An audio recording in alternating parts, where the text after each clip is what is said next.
ఈరోజు మనం గజేంద్ర మోక్షం అన్న కథని తెలుసుకుందాం. అనగనగనగా ఒక దట్టమైన అడవి ఉండేది. అందులో ఎన్నో పండ్లు, పువ్వులు, జంతువులు, ఆ జంతువుల్లో కొన్ని ఏనుగులు, ఆ ఏనుగుల మధ్యలో మన గజేంద్రుడు.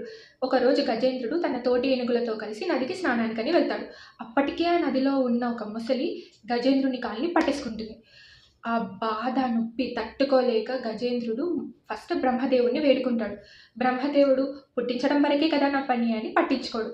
తర్వాత ఇంకొన్ని ఏండ్ల తర్వాత మళ్ళీ శివుడి కోసం ప్రార్థిస్తాడు గజేంద్రుడు. శివుడేమో చనిపోయిన తర్వాత కదా నా పని అని శివుడు కూడా పట్టించుకోడు. మళ్ళీ ఇంకొన్ని ఏళ్ళ తర్వాత విష్ణుమూర్తిని ప్రార్థిస్తాడు. అప్పుడు విష్ణుమూర్తి వైకుంఠంలో తన ధర్మపత్ని అయిన లక్ష్మీదేవితో పాచికలాడుతూ ఉంటాడు. నేను గెలిచానని వాళ్ళిద్దరి మధ్యలో సంపాదనలో విష్ణుమూర్తి లక్ష్మీదేవి చేయి పట్టుకుంటాడు. అదే సమయంలో గజేంద్రుణ్ణి ఆ ఏడుపు శబ్దం విష్ణుమూర్తి చెవున పడుతుంది. ఏది పట్టించుకోకుండా గజేంద్రుడి దగ్గరికి పరుగు పరుగున వెళ్ళిపోతూ ఉంటాడు.